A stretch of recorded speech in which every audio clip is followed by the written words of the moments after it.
transgender is completely incoherent.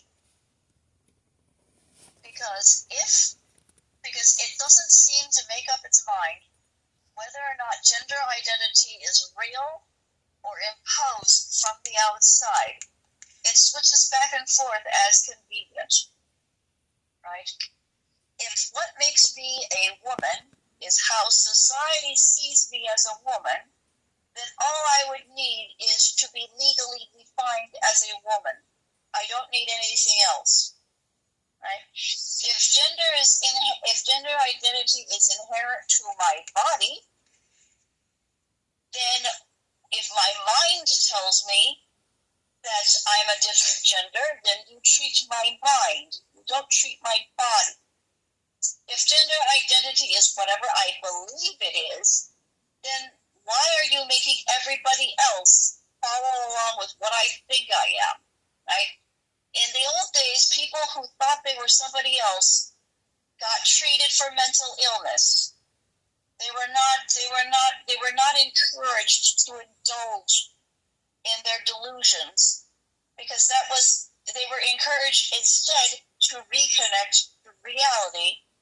And if they could not reconnect to reality, then they would have to be institutionalized, because the fact that they could not contend with reality is convenient to get along with as a society. Now, I understand everything that that they're saying about gender identity. Modern gender identity is very, very, very confused, because we don't know because we don't want to live in our own bodies anymore. We don't know how to deal with the fact that modernity doesn't treat us the way we're supposed to live, right? And what ends up happening is that, so nobody wants to be a man, because being a man means being evil, being evil, abuser, rapist, whatever. Nobody wants to be a woman, because being a woman means being a victim. And nobody knows what it means to be trans. Is it, do I need to be affirmed? Do I need to be treated? Do I need gender transition therapy? Do I need my papers to reflect my real gender identity? Nobody knows. And nobody is allowed to question the narrative. And that's the problem I actually have with it. We can debate about what it means to be a man or a woman in the modern era all day long. And it can be as strict or as loose as you want it to be. So long as we can build a society around that sustains itself, and so long as the laws themselves give wiggle room for people to be all of their weird little selves without being literally illegal, go for it. I don't care, right?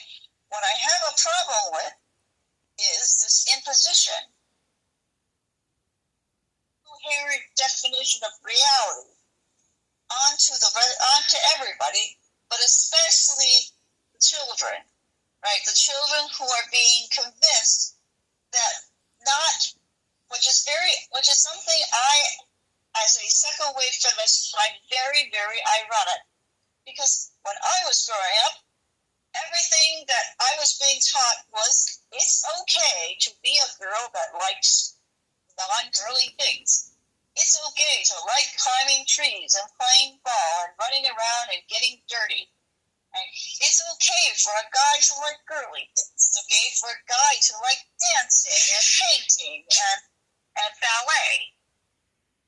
And the color, heck, the color pink used to be a boy's color, because it was blood, red.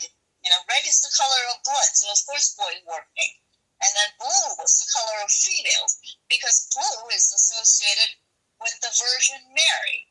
Because the color blue used to be so rare that only the Virgin Mary would be painted with blue. And so blue used to be for girls pink used to be for little boys, and now they're saying that if a boy likes pink clothes, he is trans, and he should be affirmed his trans identity, and all the way up to and including gender transition therapy, because otherwise he is going to suffer from cognitive dissonance for daring to like a quote-unquote girl's color. Okay, this is what's insidious about the trans movement, is technically everything they say about gender is correct. Right? There are parts of gender that are very social construction, like the colors thing. And there's proof. In the literature, you can see the flip from pink equals boy to pink equals girl. Right? So that is totally arbitrary. There's no rhyme or reason to it. And then there are people who do suffer from not feeling like they belong in their own bodies. In fact, I am one of them. I disassociate from my body all the time. And because I know how to handle that, I don't have a freak out every time I think I'm leaving my body.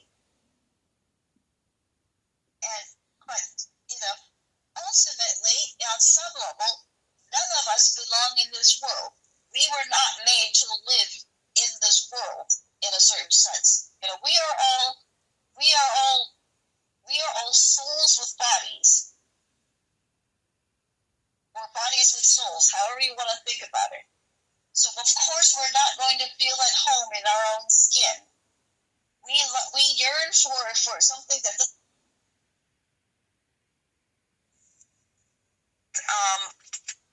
but believing that to be a symptom of transgenderness is a mistake. And treating it by changing your body is also a mistake, because no other body dysphoria is treated like this, right? There are at least 2 other body dysphoria conditions I know of. One is anorexia bulimia, where a person wrongly believes they are too fat, and they will starve themselves to death to try to lose weight, or they can't control their eating, so they will eat and then purge. And that results in all sorts of health problems.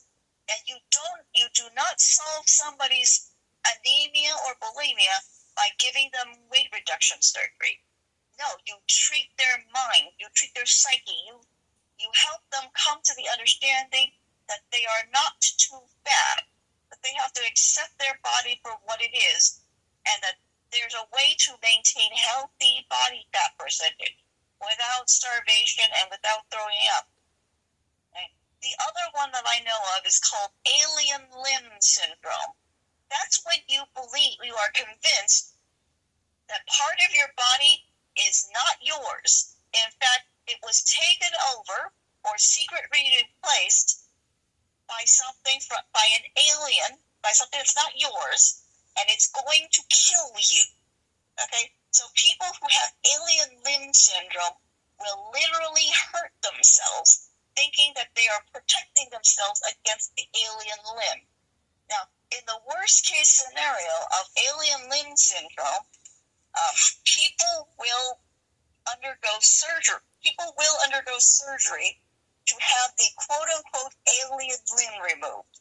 All right? But this is a surgery of last resort. This is for when nothing else has worked and the person is already about to cut off their own limb, with a hacksaw if they have to, because their mind has been so disturbed and they are so convinced that their own body is a threat to the rest of their life that they are willing to put themselves at that level of risk to get rid of it. So in that case, surgery is very reluctantly granted as a measure of last resort to so that the patient can live with themselves. All right, that's what gender transition therapy used to be back in the day, when it was still very, very, very rare. In fact, I knew somebody who was being evaluated by Johns Hopkins Hospital. They were complaining about how many hoops they had to jump through.